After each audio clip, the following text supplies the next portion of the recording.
Here at the Metrodome in South Yorkshire, this is the way that tonight's order of play lines up. It's a Baker game to start. That's what they call a team game. All the players in this year's Webber Cup will be lining up in this first match, and every match worth a point. And then what an intriguing second game.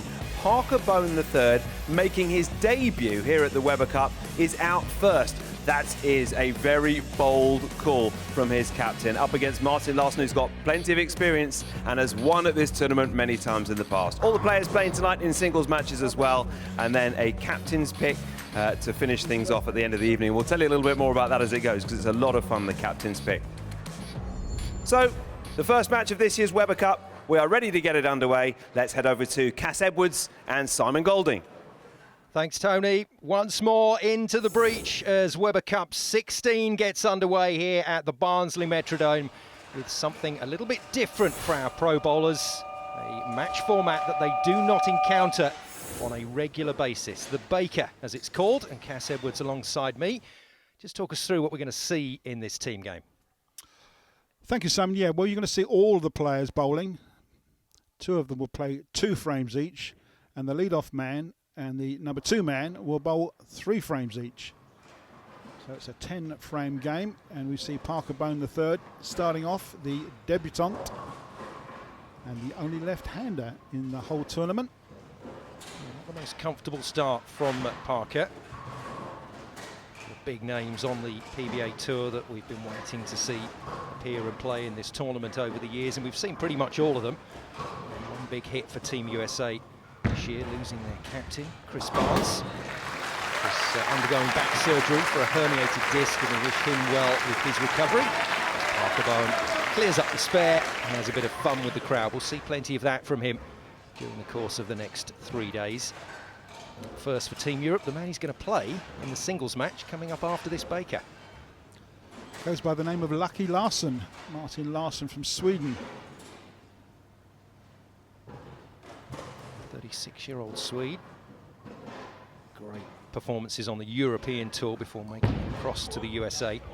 That is a very sweet strike. That's what the right-handed bowlers are trying to do, get it into that 1-3 pocket. A little bit of action on the head pin, and then the reaction with the pins as they go through. And Cass, they don't hit all of the pins with the ball as they go through the deck. No, you may not see it, but the ball only actually touches 4 pins, the 1 and the 3, the 5 and the 9 for a perfect strike, and that's what Martin has just done. Laid the ball out nicely on the lane, and here comes the big man for Team USA. It's big Wes Malott. Wes was just incredible last year's Webber Cup, and but for a couple of unfortunate breaks, I think he could have pulled out maybe 200-300 games during the course of the weekend. Didn't quite happen for the big nasty. I think he's going to be a real handful for Team Europe this year. But stepping up is the new captain for the European side, taking over from Mika Koivuniemi. The Moose, currently coaching in the UAE, unavailable for selection this year. So this man has stepped into his shoes. Big shoes to fill, but Barrett can do it. A little bit wide, unfortunately. Just hung out on the oil, didn't make it back up the hill into that pocket. Yes, a freshly dressed lane, so it has lane oil on it, and Barnes hit the headpin lights, as you can see. The ball's just skidded on down past that range finder down lane there. Just hit the headpin and leaves the 2 and the 10 standing, which was about a 5-1 shot, and it's the first open frame of the tournament, and it's for Team Europe. It's not great, but let's not read too much into it. This Baker format really is a bit of a lucky dip. Now then, the man that struggled at the start of last year's Webber, Bill O'Neill, the real deal, looked to all at sea at times, and you could see it in his body language, in his reactions. But his captain, Chris Barnes, nursed him through.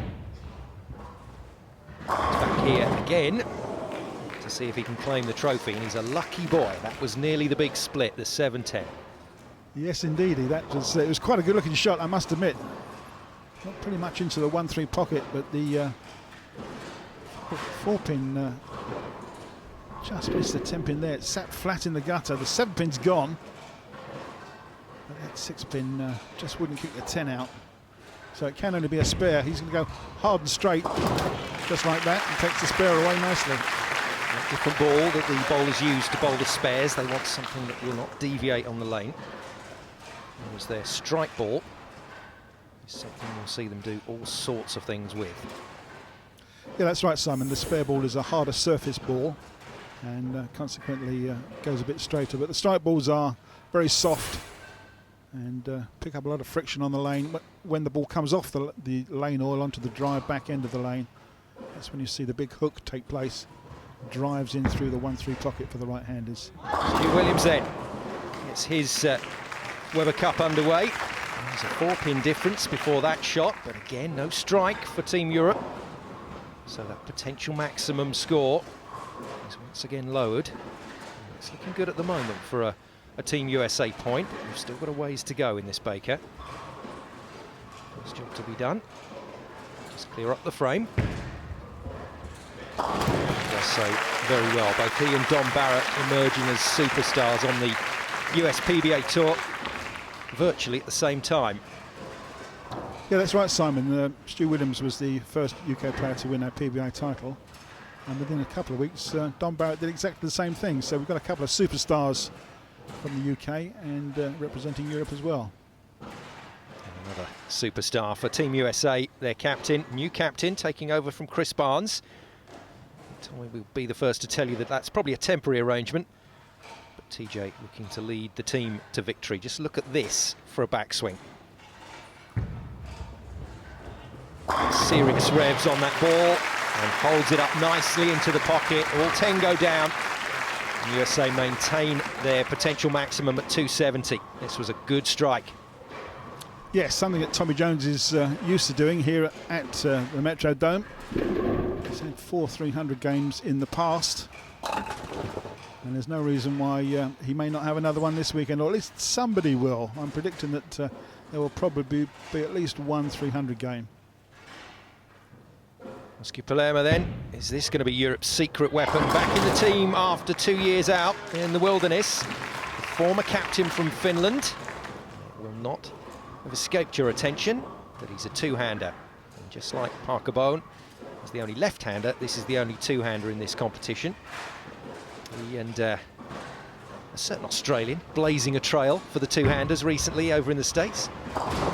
Yeah, we're talking about old friend Casey Belmonte. You notice that Oski only puts 2 fingers in the ball, doesn't put the thumb in, and cups the ball, wraps his both hands around it, gets an awful lot of rotation. So we're through 4 players, and this is how the score stands. Doesn't look great at the moment for the Blues. But in the Baker, plenty can still happen. It's very, very difficult to sit out for so long and then step up and be expected to do the job. Parker Bowen then. His second delivery of this Weber Cup leaves the big one, the 7-10. Now, we have seen this done on TV over the years, but it's a big, big ask, and it means a massive score change as well. Absolutely, yeah. This is slightly light in the pocket, and the nearly new pins leaves the 7-10 standing. Oh, good effort. Absolutely, gave it a good shot, didn't it? That was really sort of a 100-to-1 shot, and Parker Bowen nearly converted it, which would have been great to see on television. Unfortunately, it is an open frame. It's the 7-10 a rarity, but also rarity an open frame for Parker. So a little bit of an edgy start, I would say, for the new boy on the American team. Well, Simon, all these players would like to get a couple of shots out the way, just to find their feet, get a few nerves and butterflies out the way. So they're really keen to get out on the lane, but with a Baker game, as I say, they only get 2 shots each. Larsson stomps all over the open frame. Brilliant from the Swede. And that's what you've got to do when your opponent leaves it open. You've got to make the strike, and then things change. And Europe back in it. Yeah, great looking shot. Hooked nicely up into the 1-3 pocket, carried all 10s, and that's 2 shots for Larsson and 2 strikes.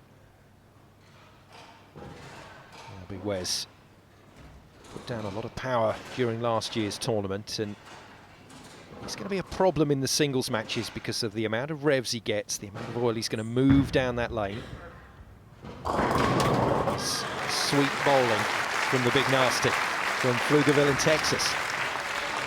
Yeah, 2 shots and 2 strikes. The man that shoots 300 games for breakfast, some say. He's had so many of them. A real danger man from the Team USA side. Dominic Barrett, I remember when he came onto the scene in his early 20s, just moved into his 30s now. And Cass, you mentioned him to me and you said, watch out for this boy. We will see him on TV very soon. And he has not failed to impress. And he'll be around for a long, long time as well. He has a great future in 10-pin bowling, but unfortunately on this frame, he's left a split. He's left the 2 and the 4 pin on the left-hand side of the lane and the 10 pin in the corner, because the ball just hurried on. It may well be that Oil is being pushed down a little bit, and at the break point that Dominic was looking for, it just didn't get up enough. Very light head pin. A makeable spare, and there it is. How about that? Got it. Little bit of a tickle off the wall, but the bowling gods are smiling on Dominic Barrett, and he'll take this. What a spare. Just chips that 2 pin across, and look, hits the 10 pin like a messenger, doesn't it? Out the gutter and chips it away. Great looking spare. Little Glasgow kiss on the back end of that one from the man from Essex. But still, the scores bouncing back and forth. USA only in control if O'Neill can make this strike. Which he can't. Cuts up right through the head pin. And again leaves a makeable spare, but it's the score that's the problem. Dropping to a potential maximum of 218, and that's if he takes out these 3 pins. Yeah, it's a 3-6 and a 10 pin on the right hand side of the lane. Now he'll probably straighten the shot out a little bit here and just hit the front pin and let the ball run down and take the other 2 pins on the right hand side. A very makeable spare. Here comes the plastic fantastic, the straight ball, and it's not made. Oh dear, now that is a big error from Bill O'Neill, a man that averages over 220 on the PBA Tour in the United States. And this has just chopped the 3 pin straight off, as you can see. It's going to hurt. That really is going to hurt. And Bill O'Neill, I hate to say it, but he's making a similar start to the start he made last year. He felt that he was the man that cost USA a little bit of momentum early doors. He won't be feeling good about this. Now then, opportunities here for the Blues. Team Europe then need to stay on the strikes. Stu Williams loves it and takes all 10. That's got the crowd going early doors here in Barnsley. Certainly has, Simon. Yeah, it's a great looking shot from Stuart. And how important was that split conversion by Dom Barrett in the previous frame? That was so important. Stu's followed it up with a big 10, and it's high fives all round. Yeah, that's a good call, Cass. That was a big make from the Team Europe captain. And so the pressure passes down the line to the Team USA captain as we push towards the closing stages of this opening game at Weber Cup 16. TJ then, Mr. 300. Needs all 10 here. Gets them. You can see the power that these guys can exert. Goes through the oil, gets to the dry part of the lane, and that's when the work is done, getting that perfect angle for the right-handers into the 1-3 pocket. Yeah, the lane's been dressed with conditioning oil, and it goes down to tapers down to 40 feet, which leaves 20 feet to the head pin of dry, what they call back end. And that's where the ball does all the work and hooks up. As long as the ball's in the right place, it will turn for the right-handers up into the pocket. It's Ross, our lanesman, putting down the number 9 pattern. It's the scimitar pattern. Palermo, just look at the revs on that ball, and this is where Palermo's problem can sometimes be in this game. It's that just over-revving, going through the deck and leaving pins, and it's a problem for the two-handers. So much rotation on the ball, as you say. It hits the pocket just a fraction high, but there's so much power going in there. Pins jump all around that 4 pin, and it can only be a spare. But it's a clean frame, and Europe retain their lead. Just 1 pin in it as we come down the stretch. Well, this is the man that Team USA have put a lot of faith in, Parker Bone.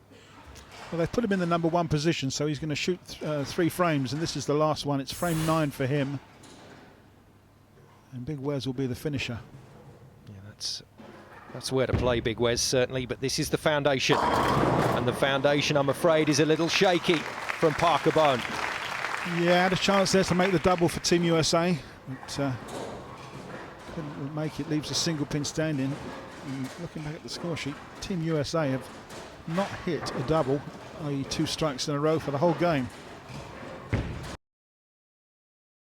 It's not unusual, is it, Cass, for the Baker? It's very difficult to get a rhythm when you have to sit down and stand up and sit down again. It's not easy. No, that's true, and by tradition, that Europe have normally lost many of the Baker games, including the first one last year. So a victory here will be an absolute bonus. USA have to strike it off the card for a measly 184, which leaves the door wide open here for the Europeans. So Martin Larsson for the Team Europe Foundation frame. 2 strikes out of 2 shots he's made so far. Beautifully done. Make that 3. Fantastic. Superb from the Swede. This is a very, very bold statement here from Team Europe. Lays the ball out nicely, and there it just starts, comes out of the hook and starts to roll up into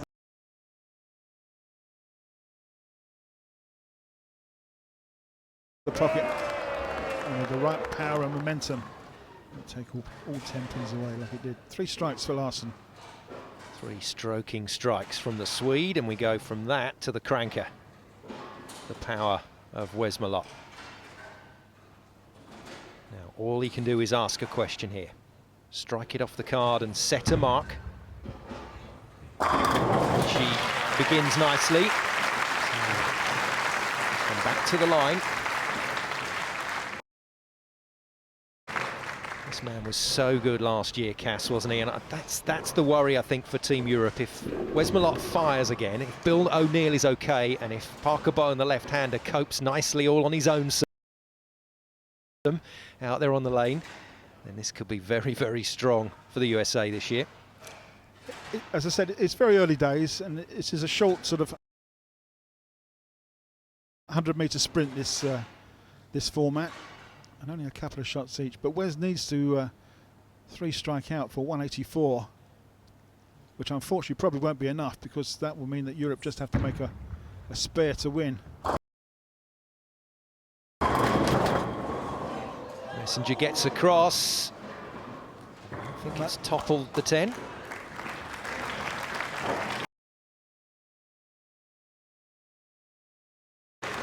Has indeed, Simon. Yeah, I can't see from that position. It did. Well, this one was a very, very late Messenger. The machine not getting down. No, it has stayed. It has stayed. So, that 10 taken out, and Team USA's score finishes up at 174. Plenty of breathing room here for Europe to put the first point in the bank. Yeah, absolutely. Just a mark will be good. Long way to go in this race to 17 points. Here's the man that will be hoping to captain Europe to that score at the end of this 3-day battle.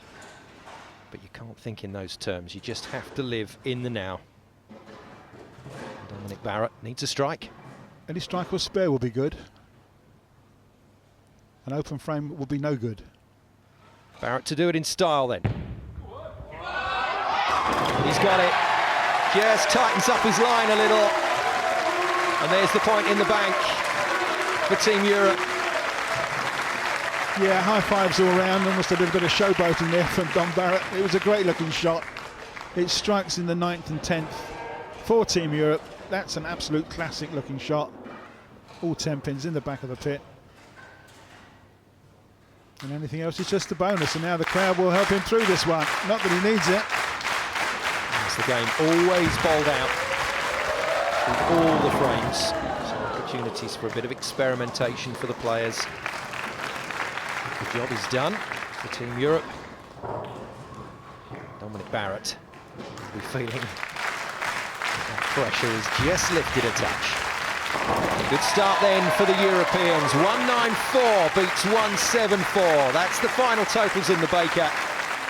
And for a change, Team Europe in the team game get off to a flyer. They'll take that, Cass.